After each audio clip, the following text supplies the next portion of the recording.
제6호 태풍 카눈이 일본 오키나와를 강타했습니다. 강풍과 폭우로 인해서 한 명이 숨진 것으로 알려졌는데요. 오키나와 주민 수십만 명에게는 대피 지시도 내려졌습니다. 홍수진 기자입니다. 집채만한 파도가 해안가를 집어삼킬 듯 덮칩니다. 가로수는 강풍을 못 이겨 부러졌습니다. 건물 외벽 일부도 무너졌습니다. 오키나와 본섬 전체가 태풍 카눈의 영역에 들어가면서 일부 지역에선 순간 최대 풍속이 초속 50m를 넘는 강풍이 관측됐습니다. 風が激しく吹いています。高さ5メートルほどの街路樹も強い風に揺さぶられて、ここから確認できるだけでも4本から5本、根元や太い枝の部分から折れています。 강풍에 주택 차고가 무너지면서 90세 남성이 숨지기도 했습니다. 오키나와 나하공항을 오가는 항공편은 오늘 모두 결항됐습니다.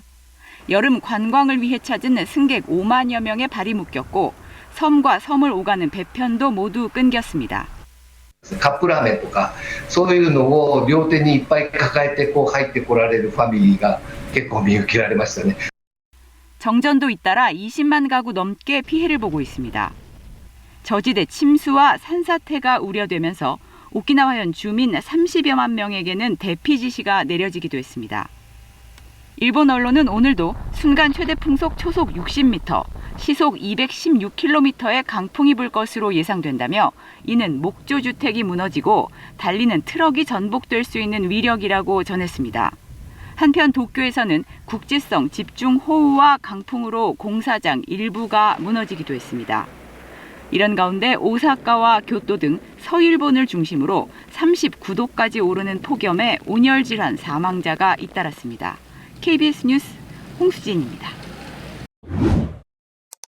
이렇게 폭염에 허덕이는 동시에 보신 것처럼 북상하는 태풍도 걱정입니다. 재난미디어센터 연결해서 자세히 짚어보겠습니다. 이세윤 기자, 언제까지 이런 숨막히는 더위가 이어질까요? 네, 기상청은 이번 폭염이 당분간 이어질 것으로 전망했습니다. 아직까진 폭염이 끝날 기미가 보이지 않는다는 건데요. 다음 주까지 우리나라 상공에 자리 잡은 고기압이 물러날 기미를 보이지 않고 있기 때문입니다. 현재 우리나라에는 이 북태평양 고기압과 티벳 고기압이 아래 위로 쌓여 있습니다. 이 북태평양 고기압은 습하고 더운 바람을 우리나라 쪽으로 밀어주고 그 위에 있는 티벳 고기압은 상층에 건조한 공기를 내려보내면서 우리나라의 폭염을 강화하고 있습니다. 이 때문에 폭염과 함께 밤에도 기온이 높게 유지되는 열대야가 나타나는데요. 이 더위가 다음 주까지는 지속될 것으로 보여 노약자와 야외 작업자 등 더위 취약계층은 건강관리에 더욱 유의하셔야겠습니다.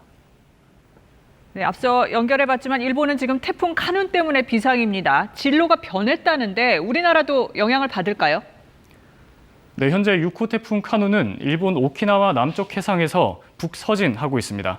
태풍은 애초 중국 내륙을 향할 것으로 보였는데요. 금요일쯤 동중국 해상에서 방향을 북동쪽으로 틀 것으로 예측이 바뀌었습니다. 카눈은 이동하면서 덥고 습한 남풍을 우리나라 쪽으로 밀어 올리고 있습니다. 이 때문에 카눈이 접근할수록 폭염과 열대야도 더 심해질 전망입니다. 또 카눈의 간접 영향으로 제주 해상과 남해상엔 물결이 높게 일겠고 전라 서해안과 남해안에는 너울이 밀려오는 곳이 있겠습니다. 특히 2일부터 5일 사이 대조기에는 이 해수면이 높아지는 효과가 더해져 해안가 침수 피해와 안전사고가 발생할 수 있어 주의가 필요합니다.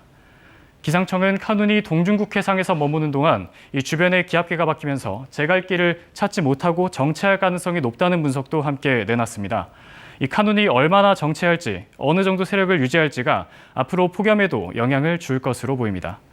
또 태풍의 정체 후 진로에 대해선 여러 모델의 예측이 제각각이고 아직 예측의 정확도가 떨어진다고 밝혔습니다. 이 태풍이 한반도로 향할 가능성을 아예 배제할 수는 없습니다. 따라서 대비가 필요한 상황으로 보입니다. 지금까지 재난미디어센터에서 전해드렸습니다.